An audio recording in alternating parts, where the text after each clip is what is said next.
Tanyo mga kapatid, may padali-dali pa tayo. May ganyan pa, no? Social lang ito. Social tayo, no? Ay, mga kapatid, welcome po sa isang episode ng Wasak, mga tol. Siyempre, hindi na natin kailangan ipakilala ang ating bisita ngayong gabi. Yun, no? Palakpakan po natin ang isang Jeff. Maraming salamat sa oras. At saka siya yung kolonahang pinatayan natin yung ilaw, tapos binuksan. Ganon. Ganun ba yun? Oo, bago. Ngayon lang, oo. Tsaka parang 80s pa eh. 80s yan, oo. Kulang itong ano namin, 80s. 80s yan. Galing kay Loveliness yan. Hiwalay yung pagbukas ng ano eh. Yan. Yung mga uso ngayon. Yan ang future ng talk show. Okay. Paliwanag mo muna, Mr. Dison, itong nasa kamay mo, bagong tato. Hindi kasi nung namatay ang daddy ko, halos lahat nag-isip na gumawa ng tattoo na tungkol sa kanya. Yung sa akin, sana dapat ito Rodolfo Yu, di ba? Tapos, ewan ko, parang nakialam siya. Naging Red LP. Kasi yung kudlit napunta sa taas, napunta sa baba. Naging Red LP. So, imbis na isipin kong mali, pumasok talaga sa isip ko, parang nakialam na naman ang tatay ko. Parang, Walang aksidente sa mundo. exactly. Parang naging kombinasyon siya ng Hindi yun pangalan ko artist. at saka ng pangalan ng tatay ko. Ito naman, itong bilog na yan. Ito is actually, my dad was born on the year of the Blue Water Dragon and died on the year of the Blue Water Dragon. Okay. So, he born and died on the year of the Blue Water Dragon. So, para sa akin, yung cycle ng buhay niya is really a complete cycle. And this is as you see, the dragon is actually biting its tail. Reptile biting its tail. In this case, is a dragon biting its tail. It's an Ouroboros. An Ouroboros is actually the cycle of life and death. So, it forms the cue. So, simple. Aling bahagi siya ng pinaka-umaray ka? Ito itong parte na to. Malapit sa buto. Mahabdi eh. Hindi sa buto. Yung mahabdi lang talaga siya. Ang ganda niyan. Huwag natin pag-usapan yan sa akin. Pangit naman sa'yo, hindi pa yung grammar ng Kastila eh. Ang problema doon, kasama rin ng mga kalokohang ginagawa mo sa kanan kasi. Ayun. Hindi, pa tsaka pag nagmahal ka naman eh. Pwede naman din yan eh. Lagay mo sa dibdib. Mahal mo ba? Kasama rin yan. Mahal kita. Ang ganda. Okay, Epi, alam natin na isa sa mga pinakamalaking balita ng taon na to, siyempre yung pagpanaw ng iyong ama, no? Kailan nag-sink in na parang, okay, na tanggap na natin, kailan kayo napag-grieve privately na matiwasay? Actually, weeks after that, naging grief pa rin yung pamilya. Although we don't want to, I don't think my father wants us to grieve.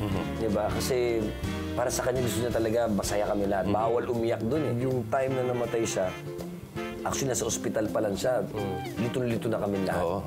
Naguguluhan na kami. Hindi namin alam kung paano kami papasok ng ospital na hindi kami Mga kamerang ganyan. ng camera. Ulit. Tapos sinabi na namin. Ito yung isa makulit nun eh. Yan. Parang pansin ko nga ito eh. Ayan. Ito.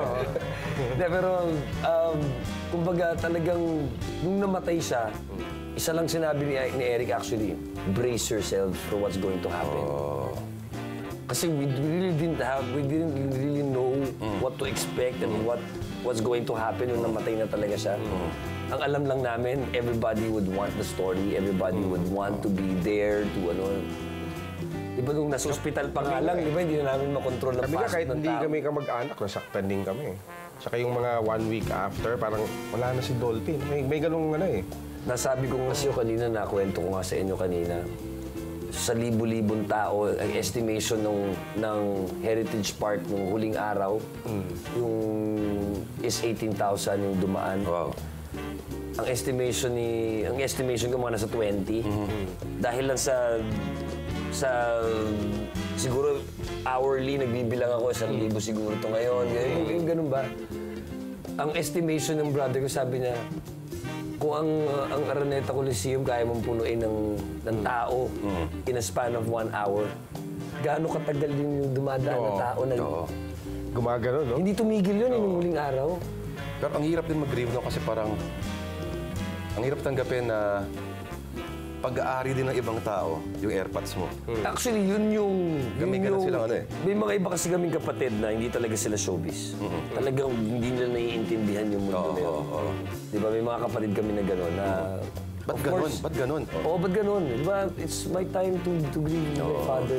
And of course, kami nila Eric, maski pa paano, alam na namin yung magnitude niya nung mangyayari. More or less naiintindihan namin. Parang naging production staff ang buong pamilya. Ganun nga sabi ko. I apologize ka kasi may isang press na napagsabihan ko. And I apologize ngayon pa lang. Hindi ko nasasabihin kung sino. Kahit tayo lang naman, Tol. Bubulong ko na lang sa'yo mamaya. Napagsabihan ko na parang hindi shooting to, hindi production to. Nagluluksa po yung pamilya ko. Sana po makisama kayo sa Bakit may nag-quiet on the set? Ganon? Quiet on the Hindi, set? umupo dun sa mga upuan ng pamilya, wala na nga maupuan. In the first place, meron talagang space para sa press, di ba? Pero parang talagang pumilit na pumasok para makakuha siguro ng litrato. May mga ganun kasing, di ba yung parang, tingnan mo na, Ako may hawak na yung camera. Mahigpit din yung mahigpit din yung security din eh. Well, Ako may hawak lang ako, sabi sa akin, wag. Actually, yun na talaga Hindi yung- ko kukunan. No? Dapat nga, hindi ka pinapasok. Oh, yun nga eh. Tsura mo eh. the thing is kasi, if we allow one person, we have to allow everyone. Sunod na yan. May interesting na passage dito sa book, no, na parang nung lumalaki ka, yung adolescent po ay medyo, sabihin natin na medyo thorny yung relationship ninyo. Lalo yung dati uso pa yung party line ngayon. May extension ng telepono, yung mga ganyan. Makipagkilala. Pag may tatawagan ako, landline pala, wala pang mga cellphone nun, di ba? Daming mga nagsasalita. Tsaka 6-digit pang... Pag ganun ko, I heard my mom, actually parang nag-uusap sila ng tita ko. Nung pinanganak nga yan si Epi, di ba? Pinanganak ako blonde, sobrang puti. Sabi ng tatay ko, parang nasa Lycean ako dito kumbaga, of course, at that time, galit lang nanay ko na parang nagkaroon ng meaning yung pagsabi ng parang, sa akin naman yung pagkarinig ko, parang unwanted. I was the 14. So, ang dami na ng anak at hindi siya ganun ka-normal yung father and son relationship namin. Dinamdam ko 12 anyos ako. Medyo nagpakawasak ako ng 12 anyos, di ba? Okay. Nag-rebelde ka, ganun. Parang ganon. Eksakto kakapanood ko nung The Deer Hunter. Yung Russian roulette na. Eksakto, yung baril doon, sa Smith & Wesson, may baril tatay ko, Smith & Wesson na 38 special, yung 5-chamber. Parehong-pareho ng baril sa The Deer Hunter. Sabi ko, uy, ano to? It's meant. It's meant. Kinuha ko, tinanggal ko yung 4, iniwan ko yung isa, pinaikot ko. 12 anyos ako noon. So there's 20% chance of living. Kinalabit ko. Talagang gigil eh. Galit, gigil. Gusto ko lang talagang tapusin yung nararamdaman kong... At meron kang animosity towards your siblings. So. May galit talaga ako. Lumaki ko may galit. Until 22 years old, pumasok ako sa Days with the Lord. Hindi Lord. Hindi word of the Ilan ang paddle doon? Ilan ang paddle doon? Hindi, joke. Yun ang ano.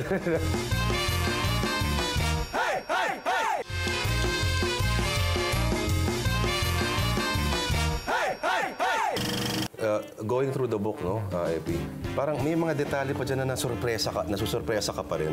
Na, may ganito pala. May Lahat mga- sila na sorpresa nung in-interview ko. Bigla akong, I started bawling down, told them about my incident about the gun and all that. Pag-usapan na natin yung Jeffrey Kison. Jeffrey talaga eh, no? Jeffrey, Walang tumatawag sila Jeffrey, di ba? Dati, walang tumatawag sa akin Epi. Okay. Matagal ka ng Epi. Matagal na ako Epi. Pamilya ko lang tumatawag sa akin Epi tsaka friends ko. Oo. Kasi sa industriya, Jeffrey. Oo nga eh. Jeffrey Santos pa nga minsan. Hindi nga. Uy, si Badol, hindi po. Si Eric, hindi po. Boy 2, hindi po. Rolly. Eto. Hindi po. Jeffrey po, Jeffrey. Jeffrey Santos. Wala tumama. Sino ka nga, tol? Yung pumunta tayo doon sa wake ng airpods niya. Galing Cebu, babae. Napanood kita araw-araw. Talaga, thank you po ah. Joke Hilario! Sabi na, doon sa Heritage. Joke Hilario! Hindi ko ako yun. Hindi kasi Joe Hilario. Sino ka? Hindi ko si John Hilario eh. Sampa. Ngayon, performing post-Dolphy, Epi Kison, May nag-iba ba sa performance mo? Actually, I don't want to be the next Dolphy. Nobody will be the next Dolphy. I don't want to. Actually, I always get threatened when they want me to perform my part. Pag sukat pa lang ng sapatos niya, pwede na ako malunod. Bro, sa laki nung scope nung trabaho niya, tsaka sa kung gaano ka-brilliant yung taong yun. I can be Epic Kison, I can become the Epic Kison that I want to be, but I will never be the next Dolphy. Maski pag sama-samahin siguro yung talents namin magkakapatid, I don't think we will be able to replicate what he has done for the industry. Hindi ka ba napaprustrate, Epi, na parang hanggang ngayon, typecast ka pa rin sa mga bizarre, strange, na mga character roles, mga ganyan? Siya favorite ng mga art film man yan. Directors, so. Eh, mga ganyan. Bakit? Addict, rapist, scientist, mga ganun. Well, Although hindi madali yung ginagawa mo. nagsimula yan sa Markova. When they gave me the role, hindi ko talaga alam kung paano maging homosexual, di ba? So, ginawa ko, lahat ng mga kaibigan kong mga dancer na homosexual, job kami gabi-gabi, inuman kami. So, para makuha ko lang yung mga hot legs pa, yung mga... Hot legs pa talaga eh. Di ba? Sa hot legs, sa adrenaline, yung mga kasama ko palagi. Hindi nakaabutan yung hot legs eh. Yun na, kumbaga hanggang makuha ko yung pilantik ng mga daliri, gano'n. Although hirap na hirap pa rin ako. Until ginawa ko yun, and then I received several awards. And then people started calling me, yung bading. Yung mga next projects, lahat ng offer sa akin bading. Lahat talaga parang 12 projects yata was offered to me na gay roles. Like, parang teka muna, yung maging bading na, puro bading ang roles ko. Kuya Dick, no? Ikaw susunod na Kuya Then here comes Yam Laranas with the film Radyo. Radyo. Ang ganda nung radyo na yun. Anong role? Serial killer na rapist. Hindi ko pa nga binabasa, tanggap ko Game. rin. Game na to. Ito na yung gusto kong gawin. Doon na nagsimula yung I want to, kung ano yung nakikita mong Epi ngayon, yun yung gusto kong hindi mo makikita sa susunod na Epi. You think darating araw na you can play some very normal guy na parang may kahawa ka lang sa park? Ginawa ko, nakagawa ko nga lang. Yung huling taping ko is tatay lang ako eh. Utang ni Tatang, ang ganda ng performance mo. Utang nito, andun ka. Behind the scene lang. Behind the scene. Nag-formal acting lessons ka ba, Epi? Ang una is Stanislavski. Wow. For theater, tapos nag-method. Ang pinaka-tinutukan ko is the Eric Morris. Okay. Which is the no acting please. And actually, ready na ako, ginugroom na nila ako para magturo. Although, when I was doing radyo, kasi no acting please, you become, di ba? When I was doing radyo, may eksena kami ni Rufo, may sinasakal ko siya. Okay. So from head to toe, naka-no acting please ako, di ba? Okay. Except for that circle around her neck. Yung ganun lang. Kasi kung no acting please, patay si Rufo. Wala nang Rufo, may nakakulong na ako siguro. Gaano kahirap umalis sa character doon pagka gano'n ka? Mahirap. Parang walang makalapit sa akin sa set. Ang malapit na sa akin, PA ko tsaka si Direk. Wala pang, hindi pa na-express. Si Direk John Red, ganun magpa-acting, di ba? No, parang no acting. Ganun si John naman, talagang no acting pero John Red style. Iba rin ang style ni John Red. Gusto ko rin ang style nun. Kino-compartmentalize mo ba yung sarili mo kunyari? Parang mag-act ka para sa isang indie director versus isang mainstream director? Walang galang na sa ano, ang tawag isa tanong. Pero sa akin, na yan? sa akin kasi, there's no such thing as an independent film and a mainstream film. Para sa amin, pamilya ko, which grew up in a mainstream production, which is called RBQ Production, the pinaka-mainstream na production. Para Pero sa amin, ang RBQ isa sa mga pinakaunang indie yan. Yan yung pinakaunang indie. yun ang pinakaunang indie. Ang paggawa ng pelikula is just really telling a story. We are all storytellers. Diba? So a film is a film. It's really the matter of the taste of the director and the producer on how they can come up. Pare-parehas lang lahat yan. Kung talagang yung producer, buong puso nilang bibigay ang independence sa manunulat at saka sa direktor na gumawa ng pelikula, then that's what makes it indie. Ano ba yung indie? Hindi kumikita, hindi napapanood, hindi tumatagal. napapalabas, Hindi nakakain. hindi nakakain. Di ba? Yun eh. Indie ka ba yan? Di ba? Gusto kong palitan lahat ng yung indie na yun at sabihin lang, a film is a film. Di ba? Whether you call this indie or whether you call this mainstream, ang importante is makapagkwento ang isang tao ng hindi pinakialaman. Para sa akin, yun ang true meaning of indie.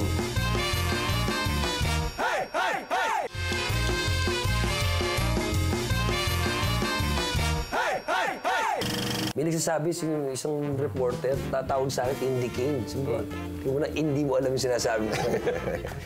Kasi ang dami dyan. May Ronnie Lazaro, may Joel Torre. Diba? Pero ang pinaka-indie sa lahat, I don't know kung kilala nyo, si Raul Morit. Raul Morit. Diba? Yun talaga, Kung kilala Raul nyo, Morit makakapakita kayo ng picture ni Raul Morit. Idol yun si Raul Morit. Basta yung makikita nyo mga taong grasa sa mga indie films. Si Raul Sa Morit. commercial, siya yung may buhok.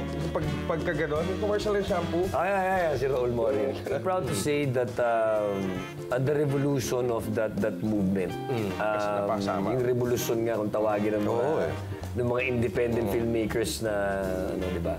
Pwede ka magyabang na, kayo, mga mainstream na actors. Pwede ko masabi like that. At saka ngayon, meron tayo ngayon. Sumabay ka doon. From Radyo and Utang ni Tatang was actually yun yung mga simula talaga nung... Nag-iiba na yung mga texture, ng mga... At saka meron And tayo we were. Kami tayo sila. Ito, kasama rin natin. At saka bukod sa Sine Malaya, marami na rin nagpa-fan ganyan tulad doon sa Channel 5. Meron tayo ngayon Sine Filipino. Actually, gusto ko nga magpasa kasi I really Ayun, October, I've been wanting to October 8 eh. Hirap no? Ayoko rin madaliin. Gusto ko gumawa ng pelikula kasama kayong dalawa. Yeah. Ayan. Speaking of legend at daunting project, ano, balita ko, ilalabas ka sa isang restaging ng play na Katie, musical Katie. Musical, directed by Nestor Torre. Oo, at meron ka matinding gaganaping role. You have to play your father. I have to play my father as Golay. Oo. And now actually I'm learning how to tap dance. Gano'ng kahirap mag-tap dance? Ang hirap eh. You really have to get the...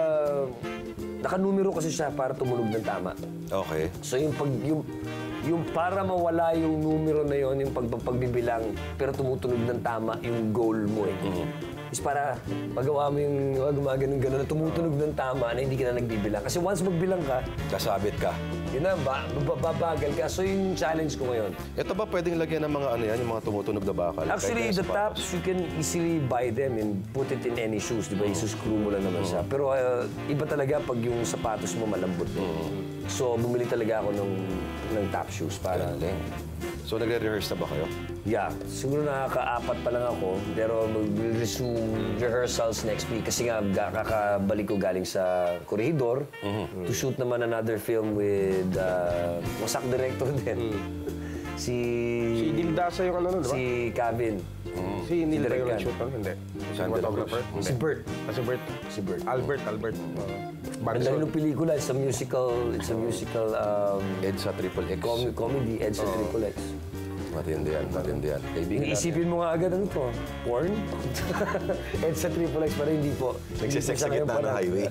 Ganyan. It's actually Philippines, it's like EDSA 30, year Yung Pinoy Blood. 2030. Ganda rin yung Pinoy Blood, di ba? Oo, yun. Pinoy Blood, the Peke Galiaga film. Ako gusto ko rin yun. If you can get also maganda rin yung Nasaan si Francis. Ang San si Francis. oo.